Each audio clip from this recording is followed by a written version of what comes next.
Assalamualaikum warahmatullahi wabarakatuh. Alhamdulillah rabbil alamin wa bihi nasta'inu ala umuri dunya waddin.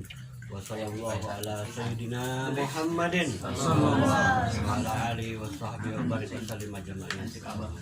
Allahumma shalli ala sayyidina Muhammadin salatan takfiru biha dzunub. Amin ya Allah. Amin biha usub. Wa dalil biha su'ub wa ala alihi wa sahbihi min mansub. Subhanaka la ilma lana illa ma 'allamtana innaka antal alimul hakim. Rabbi shrah li sadri wa yassir li amri wahlul 'uqdatam min lisani yafqahu qawli. Alhamdulillahirabbil alamin. Segala puja dan puji hanya bagi Allah Subhanahu wa taala, Tuhan kita yang Maha Esa, ya, yang Ahad was-Samad, yang Maha Esa dan tempat kita bergantung semuanya. Salawat serta salam semoga selalu dicurahkan oleh Allah Subhanahu wa taala kepada junjungan kita Kanjeng Nabi Muhammad SAW dan keluarganya dan sahabatnya dan pengikutnya, umatnya yang setia hingga akhir zaman. Ketahuilah para bapak-bapak sadayana dan adik-adik yang hadir tempat mulia ini, kita dapat hadir tempat mulia ini karena rahmat Allah, karena kebaikan dari Allah Subhanahu wa taala. Berkat Nabi Muhammad SAW yang mengajarkan kita begitu banyak akhlak yang mulia, ya, dengan lisan Nabi, dengan perbuatan Nabi yang mulia, sehingga kita akhlak kita menjadi berubah menjadi akhlak yang bagus, yang baik. Maka dari itu bersyukurlah kita kalau kita ini sudah menjadi muslimin wal muslimat, mukminin wal mukminat yang berakhlak mulia, ya. Karena akhlak ini bapak-bapak sadayana, kelak di hari kiamat kita ini ditimbang, ya. Amal kita ini ditimbang oleh Allah Subhanahu wa taala. Nah, ditimbang yang paling bagus akhlaknya, maka timbangannya jadi berat. Nah, maka berat timbangannya, maka masuklah dia ke dalam surganya Allah Subhanahu wa taala. Maka perbaguslah akhlak kita, ya. Kenapa akhlak ini di atas ilmu?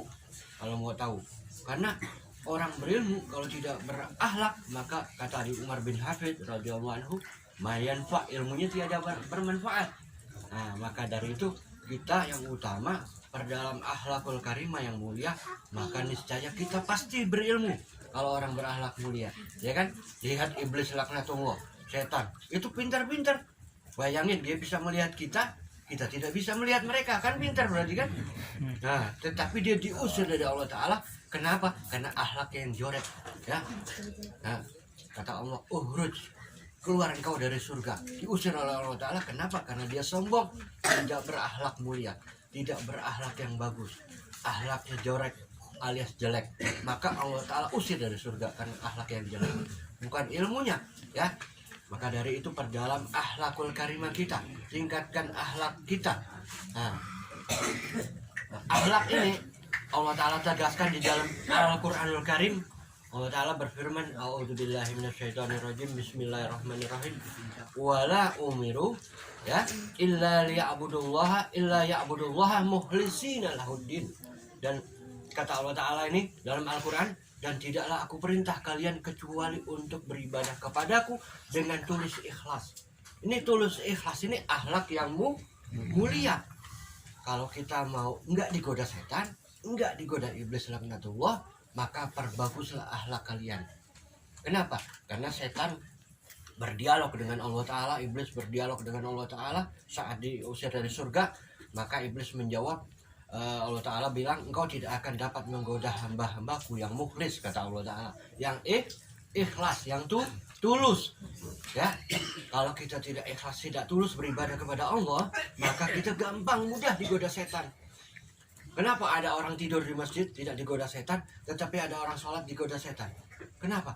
Karena di orang tidur tadi, dia tidurnya dengan ilmu, dengan akhlak mulia, sehingga setan tidak berani dekat orang itu. Tapi kenapa ada orang sholat digoda was-was? Allahu Akbar aja takbir sampai berapa kali kan? Digoda was-was oleh setan iblis laknatullah. Karena dia tidak ikhlas. Nah, itu perbagus akhlak kita. Bagaimana supaya ikhlas? Caranya adalah kita perbagus hati kita dengan zikrullah, dengan zikir kepada Allah, dengan salawat kepada Nabi Muhammad SAW.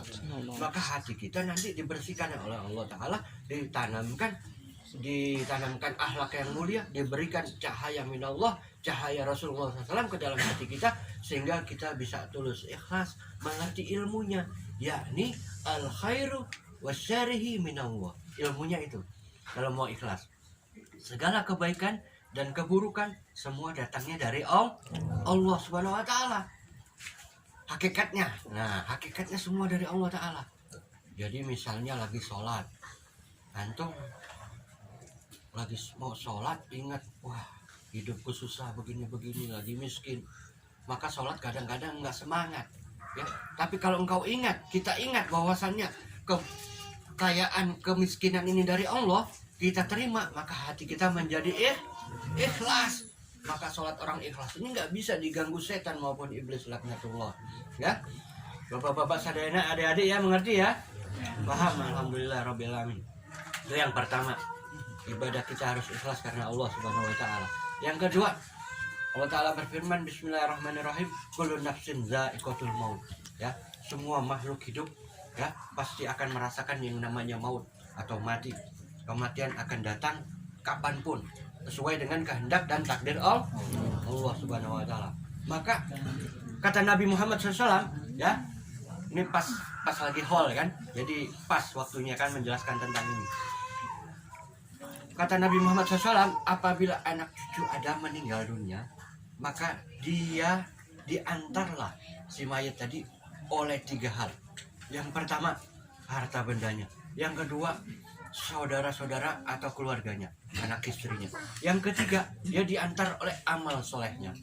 Nah, waktu sesudah dimakamkan, 2 kembali pulang. Apa itu? Harta bendanya dan anak istrinya, keluarganya pulang. Yang tinggal menemani di dalam kubur yang setia siapa? Amal ibadahnya. Apabila amal ibadah kita bagus, ya, Masya Allah, yang Rasulullah ajarkan, maka amal kita tadi menjadi kawan yang baik di dalam makam, di dalam kuburan kita. Menjadi pemuda yang ganteng ibaratnya. Orang yang Masya Allah bersih, suci menemani kita. Kuburan kita pun diluaskan oleh Allah Subhanahu wa taala. Tetapi apabila kita amal-amal kita ini di dunia jorek sama orang, hasud, asad, iri, dengki, ya, nggak mau membantu. Ada orang susah nggak mau dibantu, ada ulama susah nggak mau didatengin, nggak mau mengasih hadiah ulama, ya. Padahal kita mampu, kita jelek hati, nggak mau membantu, nggak mau meringankan beban mereka. Terus sudah gitu sama orang kita suka mengadu domba, membuat hal yang nggak bagus. Maka di kuburan tadi kita akan ditemani sesuatu yang hitam. Apa bahasa Sundanya hitam nih? Hidung. Sesuatu yang bayangin, udah hidung mencekam kita, menemani kita. Kumaha coba? Kita udah gitu kita dibelit ular yang naudzubillah menjadi besar. Mau nggak kita digituin? Mau tak? Maka dari itu kerjakan amal-amal soleh. Mulai detik ini, ya, perbagus amal kita, ilmu kita, dekati para ulama, para habaib. Kenapa? Karena cara mendekatkan diri yang paling agung, yang paling dekat zaman ayeuna adalah dekatilah orang-orang soleh, para ulama dan habaib. Jangan antum kira ulama ini pakai sandal jepit nggak ada apa-apanya, ya. Mereka ini berilmu, berakhlak, dekati, kasih hadiah kata Rasul, maka timbul kecintaan kalian kepada para ulama, para habaib. Ada sampo, hadiahin sampo, ya kan? Kayak ajis misalnya, hadiahin seadanya semampu kalian. Hadiah bil hadiah itu kata Nabi membuat kalian saling mencintai, ya, dan tebarkan salam olehmu, itu akan menambah kecintaan kalian. Nah, maka dari itu bapak-bapak sadayana, adik-adik sadayana, mudah-mudahan di hallnya bapak saya, Pak Roi, almarhum Pak Roi, mudah-mudahan kita diberkahi oleh Allah. Pak Roi diampunin dan dosa-dosanya, keluarga beliau juga diampuni oleh Allah Subhanahu wa taala.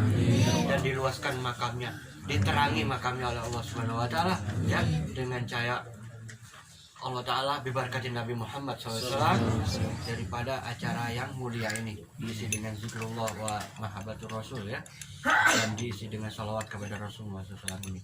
mudah-mudahan kita diberkahi, diampuni dosa-dosa kita. Dan yang ketiga, bala musibah mudah-mudahan Allah Ta'ala angkat dari negeri kita, ya, dijauhkan kita dari segala macam penyakit yang berbahaya apapun. Banyak baca istighfar, sholawat, dan dekati para ulama, ya, para habaib, untuk kita agar dekat kepada Allah Subhanahu wa Ta'ala. Itu saja dari Al-Fakir, dari Habib. Wabillahi taufiq wal hidayah. Alafu minkum. Assalamualaikum warahmatullahi wabarakatuh.